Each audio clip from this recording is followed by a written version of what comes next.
My name is Neha Acharya Patel, and I have had the honor of being the 2019 North American Rolex Scholar of the Our World Underwater Scholarship Society.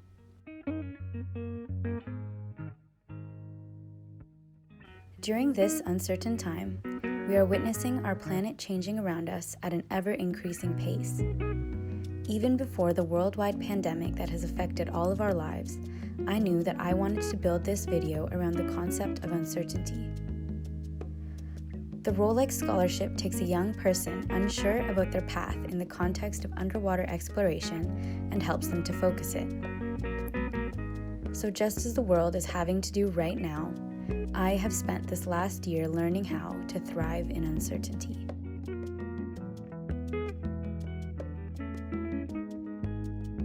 I have a deep love and fascination for our oceans, and I know I want to dedicate my life to their protection. In this time of anthropogenic change, gaining a broader understanding of the variety of challenges being faced by the marine environment is imperative to make any changes that can be productive on a larger scale. I was hoping to use this scholarship opportunity to expose myself to a plethora of different perspectives that would ultimately allow me to find a way to focus my energy meaningfully in the future.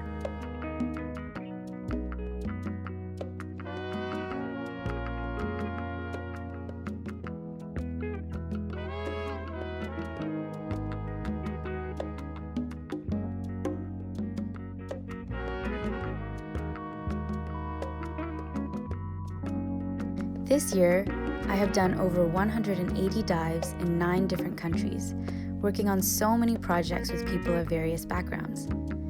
I also pursue training to increase my diving proficiency and subtitle skill set.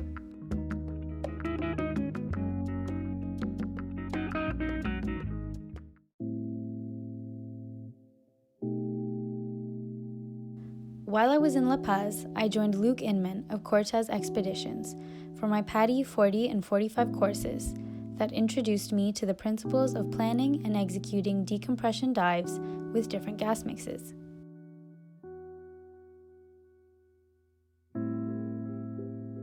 We spent days in the classroom to make sure theory was hammered in before getting into the water to practice safety drills. Making sure safe procedures are habit is key before embarking below the point where you have a decompression ceiling. I loved increasing my understanding of diving physiology on this level, and I'm excited to dive more with this new skill set. On the other end of the spectrum, I wanted to try diving tankless. Performance Freediving Academy invited me to Kona for a rigorous 3 weeks of freediving training, from an intermediate freediver all the way up to freediving instructor. Seeing my mental and physical progression throughout the training was transformative for me, and I am constantly astonished at what our bodies and minds are capable of. I ended up with a personal best of 45 meters in free immersion and a newfound passion, and I'm looking forward to instructing and diving in the future.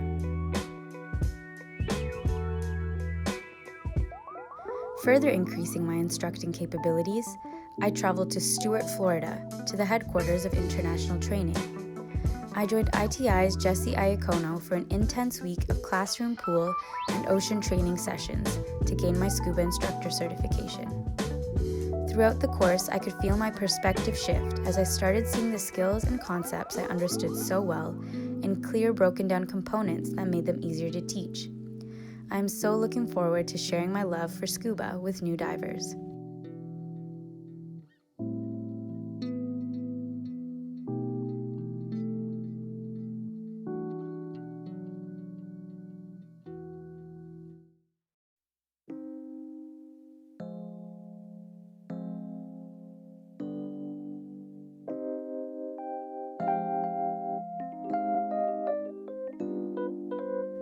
Though the Rolex Scholarship technically revolves around diving, one of my greatest passions, I found that I have gained so much from what I have learned about the oceans, about different global mindsets, about myself, and about people and how they interact with the world around them.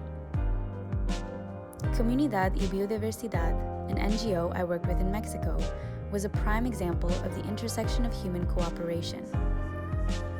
we went on a road trip to the fishing communities of the Vizcaíno Peninsula in Baja California to retrieve, reinstall, and download data from oxygen and temperature sensors, which you can see me doing here.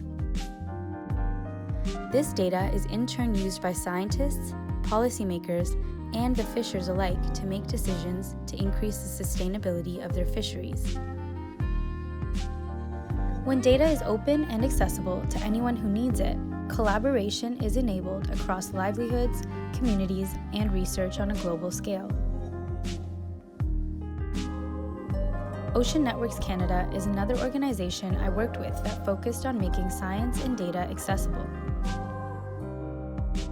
I joined them to update and maintain their year-round observatory in Iqaluqtutiaq, Nunavut in Canada's Arctic. This observatory provides a 24/7 live stream of environmental data to anybody who is interested in using it. This is an amazing tool to make evidence-based decisions, as well as narrow the gap between academia and the communities that are being directly affected by climate change, like here in the Canadian Arctic. I loved stepping out of my field of expertise to learn about the techniques being used to study this poorly understood part of our ocean. The Arctic Research Foundation also studies this area here in the Central Arctic. I joined a group of oceanographers and biologists upon my first research cruise ever. We were trying to understand why the isolated hotspots of biological productivity are where they are. I loved the multidisciplinary nature of their research. Being able to separate and identify the factors that make one spot in the ocean more productive than another allow us to make smart decisions when it comes to choosing where to put protected areas. For example, the Neptune Islands are a hugely important protected area here in South Australia because they are home to one of Australia's largest breeding colonies of New Zealand fur seals. I wasn't there to see these cuties, however. I was there to visit their predators, the epic great white sharks. Joining longtime scholarship supporter Rodney Fox Shark Expeditions, I embarked on 3 weeks of trips to the Neptune Islands, working as crew and taking visitors down in a cage to dive with these amazing animals in their domain.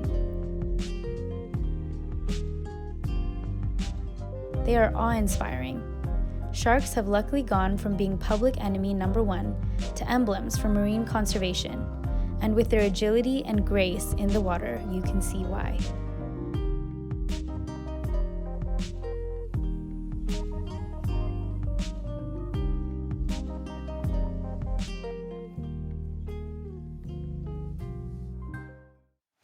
This brings me to another important spot for shark conservation, Mexico's Revillagigedo Archipelago, the largest marine protected area in North America. This place has been a dream diving destination of mine for years. A group of 4 islands sticking out of the Pacific Ocean, it is an important spot for aggregation for sharks, like this scalloped hammerhead, oceanic mantas, and other megafauna like dolphins and whale sharks. I joined a citizen science expedition aboard Dora Sandoval's Kino liveaboard to tag sharks and take tissue samples of the oceanic manta rays, which you can see me doing here. Mauricio Hoyos, taking ID photographs, is a leading shark scientist in Mexico with his organization Pelagios Cacunha. Using shark tagging and acoustic telemetry, they established that many of these shark species move in the areas between and around the island. This information was instrumental in establishing protection for the area surrounding the entire archipelago. As a passionate marine conservationist, this project allowed me to address one of the many ways science can directly impact conservation decisions.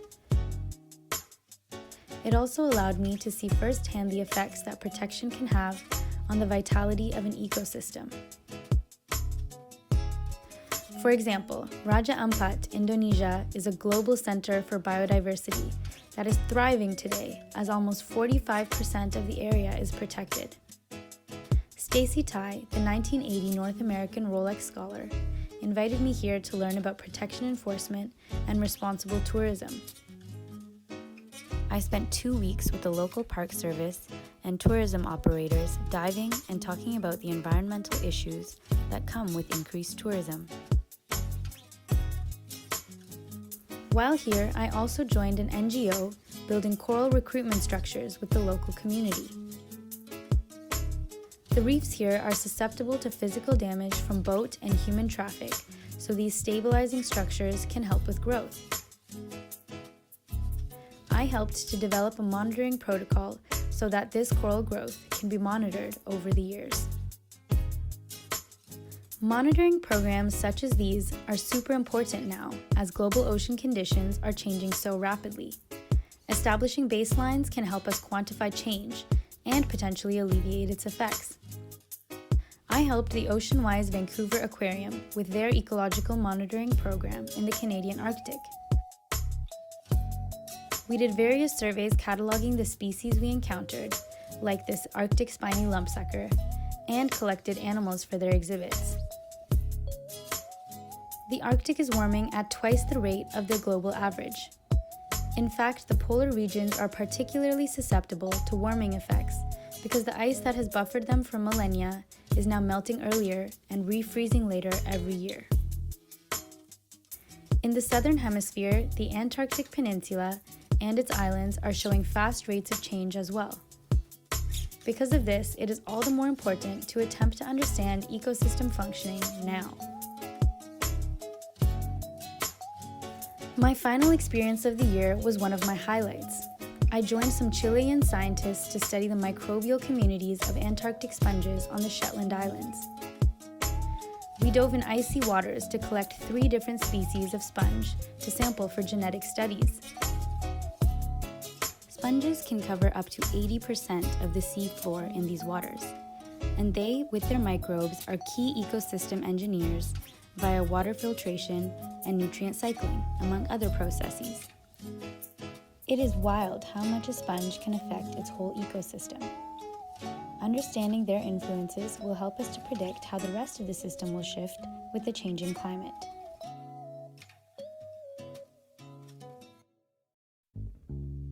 Two of my aims for the year were to explore potential research pathways and to contribute meaningfully to marine conservation.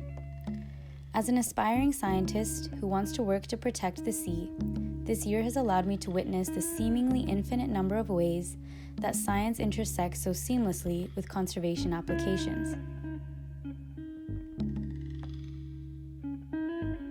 So I will be starting grad school in the fall using novel genetic techniques to assess ecosystem health. I also aim to stay wet by continuing my work research diving and employing my new capabilities to instruct scuba and freediving. Most importantly, the scholarship has provided me a novel opportunity for self-development. I have emerged with so much more confidence in myself, strength to pursue my goals, and the ability to communicate effectively. From imagery to writing to just being able to speak openly with people from a diversity of backgrounds, I have ended the year so much stronger than when I began. Thank you so much to Rolex and the Our World Underwater Scholarship Society for supporting me.